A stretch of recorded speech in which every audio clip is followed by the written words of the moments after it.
আসসালামু আলাইকুম রহমতুল্লাহ। আরেকটি বিষয় যে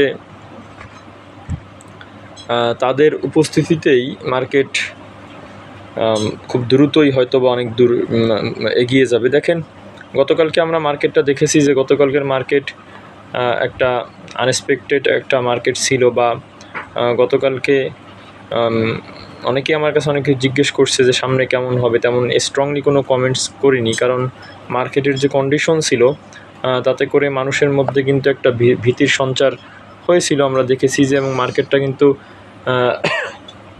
95 পয়েন্টেরও বেশি মাইনাস হয়ে যায়, লেনদেন একেবারে কম ছিল।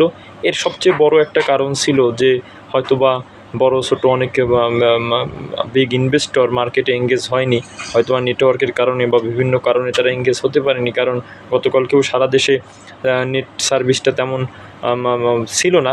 সেই জায়গা থেকে আজকে কিন্তু আপনারা দেখেছেন যে নেট সার্ভিসটা স্বাভাবিক হওয়ার পরে আজকে আমিও নেট স্বাভাবিক পেয়েছি। সারা দেশেই নেট সার্ভিসটা স্বাভাবিক হওয়ার পরে আপনারা দেখবেন যে মার্কেট কিন্তু আজকে টার্ন নেয় এবং প্রায় 500 কোটি টাকা, 496 কোটি টাকা মেবি লেনদেন হয়েছে আমার যেটা মনে হয়। শেষ পর্যন্ত আমি যেটা দেখেছি 496 কোটি টাকা লেনদেন, এবং সঙ্গে সঙ্গে 280টির বেশি কোম্পানি দর বৃদ্ধি পেয়েছে, এবং মার্কেট 62 প্লাস আমরা যেটা দেখেছি যে গতকালকের তুলনায় লেনদেন কিন্তু আজকে আপনার অনেক বেড়ে গিয়েছে। এর কারণটা ছিল গতকালকের নেট সমস্যা, আজকে কিন্তু স্বাভাবিকভাবে মানুষ লেনদেন করতে পেরেছে।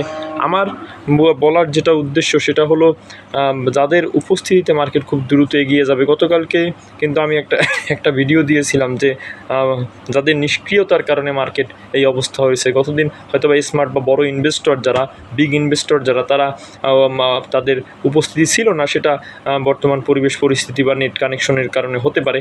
কিন্তু আজকে যখন লেনদেনটা বেড়েছে সঙ্গে সঙ্গে কিন্তু মার্কেটও বেড়েছে, এবং তাদের উপস্থিতিতেই, কারণ লম্বা একটা সময় ধরে কিন্তু মার্কেট ডাউন ছিল, এবং তা অনেকেই কিন্তু অনেকেই কিন্তু শেয়ার নেওয়ার সুযোগ পেয়েছে এবং শেয়ার নিয়েছে, এবং তারাই কিন্তু এখন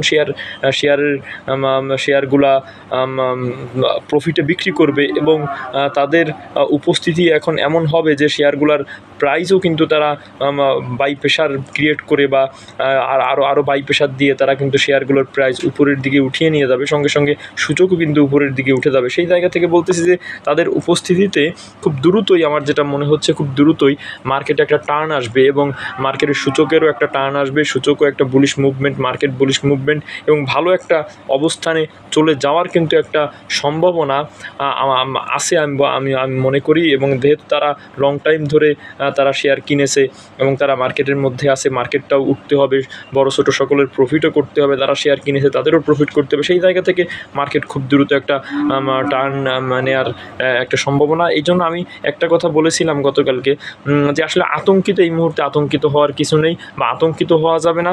অনেক উত্থান পতন আমরা মার্কেটে দেখেছি, এইখানে ধৈর্য ধরে অবস্থার মোকাবেলা করতে হবে, এবং কোনো শেয়ার লসে বিক্রি না করে ধৈর্য ধরে আমরা যদি ধৈর্য ধরি, ইনশাল্লাহ আমরা প্রফিট নিয়ে বা রিকভার করে কিন্তু আমরা সে শেয়ারগুলা ছাড়তে পারবো এবং আমাদের লসটা রিকভার করতে পারবো। সকলে ভালো থাকবেন, সুস্থ থাকবেন। আসসালামু আলাইকুম রহমতুল্লাহ।